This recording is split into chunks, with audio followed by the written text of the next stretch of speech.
काही मुगाचे डोसे आणि बटाट्याची भाजी. तर चला मग रेसिपीला सुरुवात करूया. नमस्कार मंडळी. तर बघा, ही रात्री मूग भिजायला ठेवले होते, मस्त भिजलेत. आता रुद्राच्या टिफिनला द्यायचे त्याचे डोसे. तर आता हे 1 वाटी मूग होते, आता मिक्सरमध्ये टाकते. ते भांड्यात टाकले. याच्यात थोडंसं लसूण टाकलाय,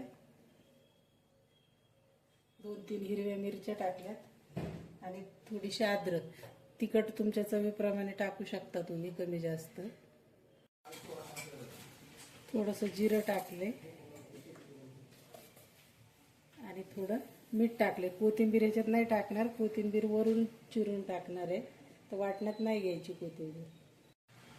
याच्यात थोडंसं पाणी टाकून आता हे मिक्सरमधून काढून घेते. तर बघा तुम्ही, मस्त वाटून झाले बारीक. आता हे एका भांड्यात काढून घेते.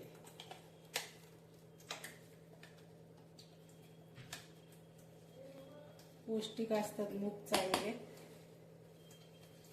असे मुलं खात नाहीत मुगाची भाजी, मग डोसे बनवून दिले की आवडीने खातात. पॅन गरम करायला ठेवलाय. आता ह्याच्यात 1 चमचा तूप टाकते.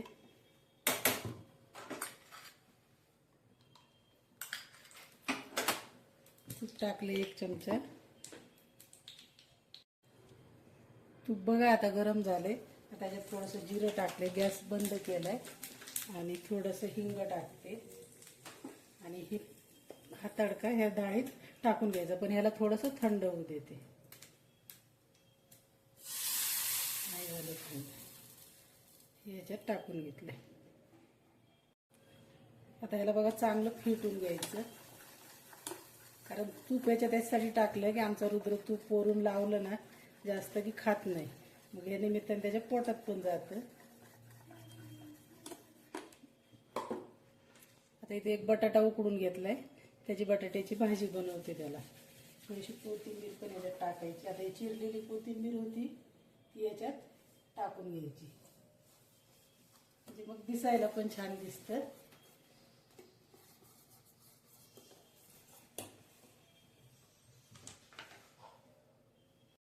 हे बघा, हे थोडंसं भांडं विसरून हे पाणी पण टाकते याच्यात.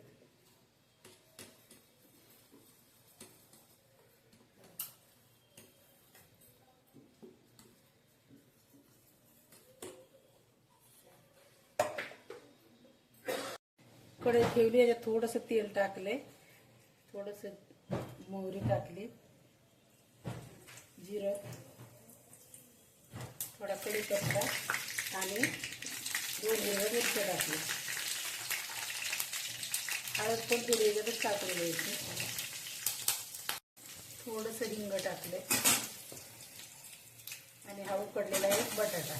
आमच्या रुद्राला बटाटा आहे ना, टिफिनला जास्तीत जास्त बटाटाच आवडतो. थोडीशी कोथिंबीर,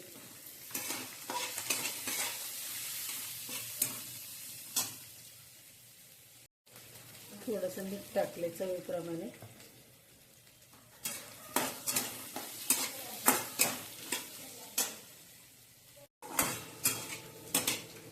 तर झाली बघा त्याची भाजी पण.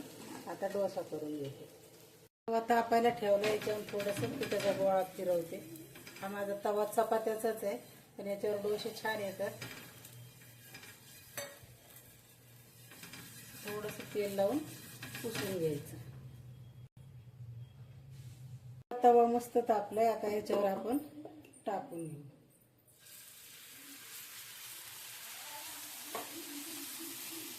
स्कूलला न्यायचे म्हणून मी छोटे छोटेच करणार आहे. तवा चांगला तापला की गॅस बारीक करून घेतलाय. थोडंसं तूप लावून घेते.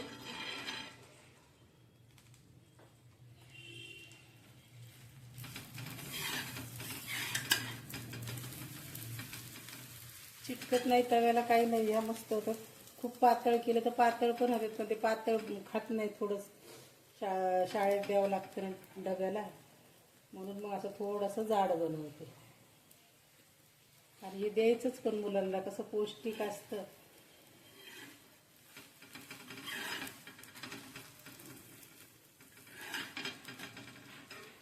बस आता एक खालच्या बाजूने शेकून घ्यायचं. ह्याला बघा दोन्ही बाजूने मस्त शेकलाय.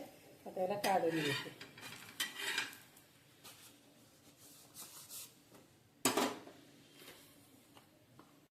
झालाय बघा हा पण छान. त्याला आता काढून घेतलंय. तर बघा असे झाले डोसे छान. कसे वाटले नक्की कमेंट करून सांगा. तुम्ही कमेंटच करत नाहीत. कमेंट करा आणि सांगा चांगले झाले नाही झाले. आणि आवडले असले तर लाईक शेअर सबस्क्राईब नक्की करा. धन्यवाद.